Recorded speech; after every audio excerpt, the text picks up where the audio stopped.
Hanji students, in this video we shall discuss about disaccharides.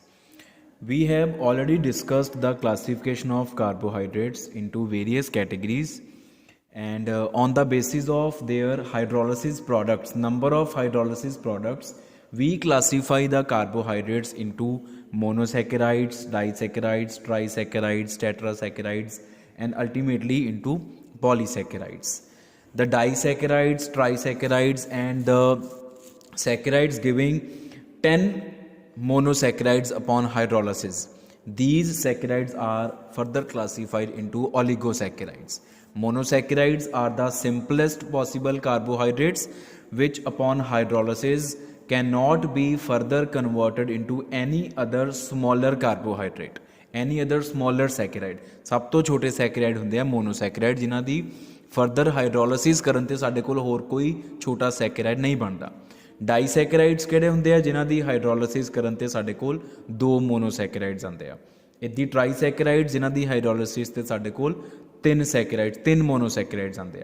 ते polysaccharides are those saccharides which upon hydrolysis give us n number of monosaccharides, large number of monosaccharides. तो monosaccharides basically ਆਪਾਂ दो ही study करते हैं in detail, glucose and fructose, वो आप in detail discuss कर चुके हैं. Now we are moving towards the disaccharides. तो डाईसैकेराइड्स बेटा बेसिकली अपने कोल बहुत सारे तरह के डाईसैकेराइड्स, पर असी तीन डाईसैकेराइड्स की ही डिटेल स्टडी करते हैं, सुक्रोज, माल्टोज एंड लैक्टोज. इन्हां दी आपां वन बाय वन डिस्कशन करांगे. तो डाईसैकेराइड्स की डिस्कशन करन तो पहला आपां एक छोटा जिहा टॉपिक पढ़ लीए, दैट इज़ ग्लाइकोसिडिक बॉन्ड और glycosidic linkage. Glycosidic bond or glycosidic linkage is a bond which binds together the monosaccharide units to form a higher saccharide. दो तो ज़्यादा मोनोसैकेराइड्स ਨੂੰ ਆਪਸ ਦੇ ਵਿੱਚ ਬਾਈਂਡ ਕਰਨ ਵਾਲਾ ਬੌਂਡ ਗਲਾਈਕੋਸਿਡਿਕ ਬੌਂਡ ਹੁੰਦਾ ਹੈ. And this glycosidic bond is actually a ether bond. It binds two or more monosaccharide units to each other via oxygen atom, through oxygen atom.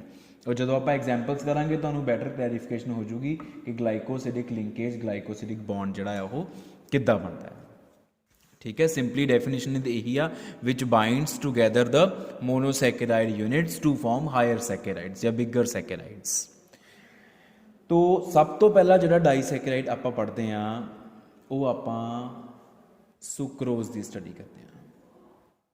Sucrose and sucrose का जोड़ा molecular formula आ, it is C12H22O11. This is sucrose. Sucrose is also called cane sugar और table sugar. इनू cane sugar भी बोल देने आ ते table sugar भी बोलते हैं, जी आप अपने घरों के यूज़ करते हैं. ठीक है जी. बेसिकली आप ये बारे पढ़ना कि आप इन्हां दी स्ट्रक्चर्स बारे ही डिटेल स्टडी करनी है, that how they are formed, what are their constituent monosaccharide units. ये किहड़े मोनोसैकेराइड्स नूं मिला के डाईसैकेराइड जिहड़े आप पढ़ने हो किहड़े मोनोसैकेराइड्स नूं मिला के बने. जिद्दां अगर आप सुक्रोज की गल करिए, sucrose C12H22O11, this is sucrose. When it is hydrolyzed in the presence of some acid catalyze, or we can use enzyme invertase. Invertase enzyme अगर बॉडी च गल जे बाहर लैब च गल करनी आ तो एसिड पा के hydrolysis करावांगे. Sari body they which uh invertase नाम दे एंजाइम ने ये रिएक्शन आपे करवा देनी है. तो we get two different monosaccharides because sucrose is disaccharide. So upon hydrolysis it gives us two monosaccharides. One is glucose and one is fructose. Glucose the formula C6H12O6 and fructose the formula भी same C6H12O6.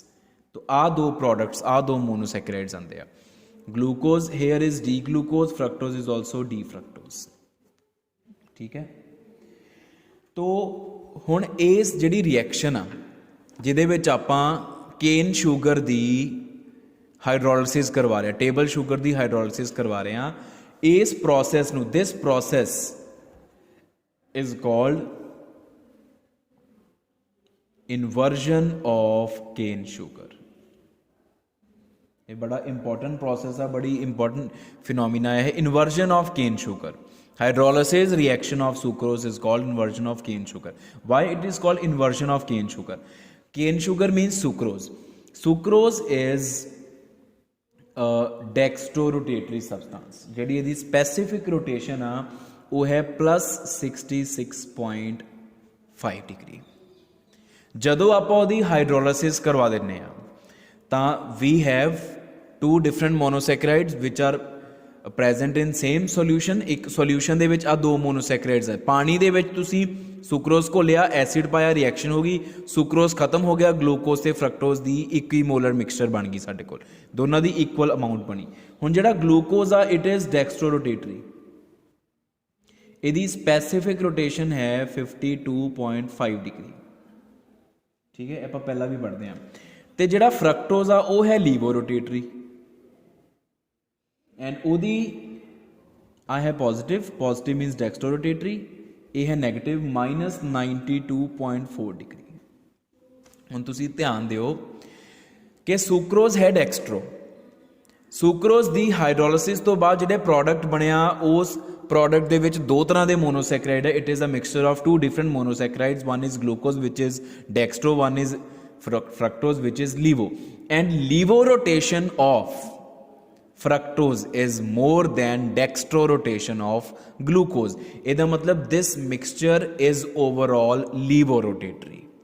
ਤੁਸੀਂ अगर ਇਹਦੇ ਚੋਂ ਇਹਨੂੰ minus भी करके देखो तो फिर माइनस ਦਾ ਹੀ साइन आएगा। अल्फा ਦੀ वैल्यू दोनों ਨੂੰ अगर ਤੁਸੀਂ ऐड कर दो तो फिर क्योंकि माइनस लीवो रोटेशन ज़्यादा वा तो अल्टीमेट मिक्सचर की जी स्पैसीफिक रोटेशन आ it comes out to be negative.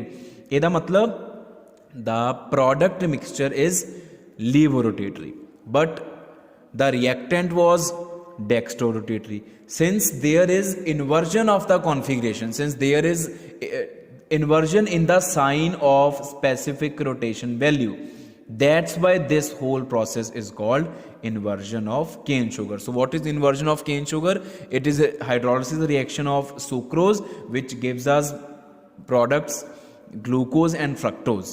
Sucrose is dextrorotatory substance and its hydrolysis products, the mixture of glucose and fructose is levorotatory। The mixture is levorotatory because it contains glucose which is dextrorotatory and fructose which is levorotatory, and levorotation of fructose is more than dextrorotation of glucose। So ultimately the mixture comes out to be levorotatory and this whole process is called inversion of cane sugar। Important point है, important topic है। फिर आप गल करते हैं sucrose की structure की जी आप मेन पढ़नी है। तो सुक्रोज के जोड़े कॉन्स्टीट्यूएंट मोनोसैकेराइड्स आ वो तुसीं देख चुके हो, वो है glucose and fructose, D glucose D fructose. D glucose and D fructose के विच ग्लाइकोसिडिक बॉन्ड बनता वा और उस ग्लाइकोसिडिक बॉन्ड की फॉर्मेशन के नाल दोनों आपस दे विच परमानेंटली ज्वाइन कर जाते हैं and the resulting species is called sucrose। तो वो glycosidic bond किद्दां बनदा? How that glycosidic bond is formed? The glycosidic bond is formed between C1 of alpha D glucose and C2 of beta D fructose। the glycosidic bond किदे किदे विचकार बनिया? Glucose and fructose. Alpha glucose लेना alpha glucose ओदी C1 ते fructose लेना वा beta ओदी C2। Glucose दी देखो आप ये बॉन्ड ड्रॉ किद्दां करना, how we are to draw this? पहला आप दोनों ड्रॉ कर ली, अल्फा डी ग्लूकोज ते बीटा डी फ्रक्टोज।